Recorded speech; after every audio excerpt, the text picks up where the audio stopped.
Alrighty, I got a little request from my nephew Kelvin for some footage, so we're going to get a nice close-up look at this hog here.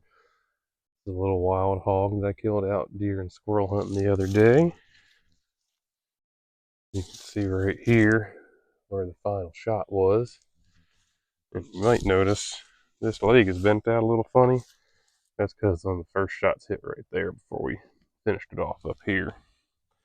This is a small little critter, but we'll probably get 4 or 5, maybe 6 meals out of it. Got some cute little ears here. You can get a good look at its snout. So got a little bit of blood coming out of there. Let's see if he's softened up enough to open his mouth. Yeah, we can see his teeth. Get a look at his teeth there, buddy. Yeah, there's his tongue sticking out a little bit. Roll him over here.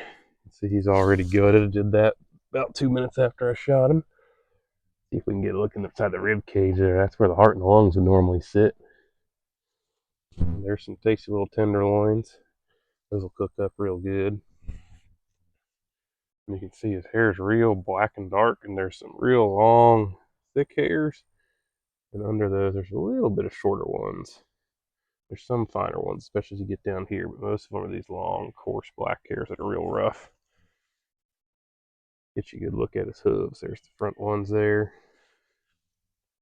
And there's the back ones.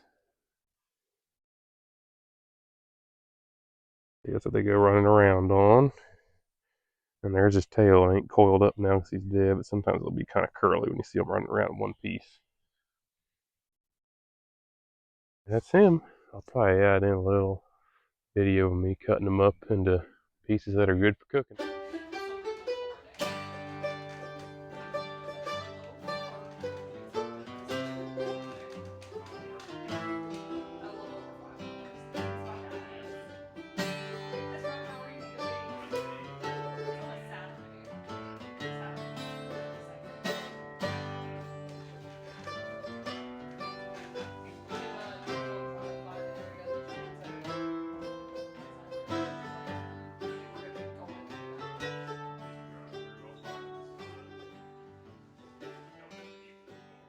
Alright, we got this critter divided up into primal cuts.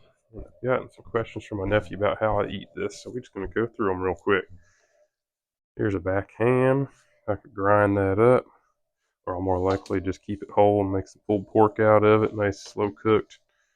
Same with this one. They both got tenderized a little bit by some buckshot, but nothing too bad. This shoulder, gonna have to go cutting into that a little bit. You can see it's got some damage to it. Not sure how much of that'll be edible. This one be nice and tasty. Probably be soft enough to shred up and eat after about 2 hours braising.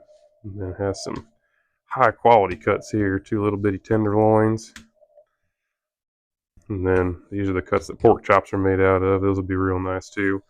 I'll probably tenderize those, flatten them out, and make some schnitzel with them. And these are just pieces that are going to be ground up. They'll be nice and fat, a little bit of fatty sausage. I'll probably just season into some breakfast sausage, only about a pound's worth there. We'll go through that pretty quick.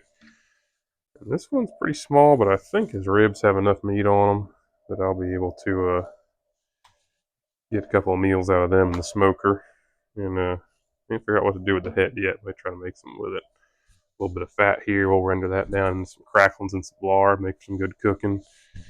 I set the skin aside because sometimes it has some thicker layers of fat on it that I can get off of there with a fillet knife. Then that can be enough to render some more out. So that's all there is to them.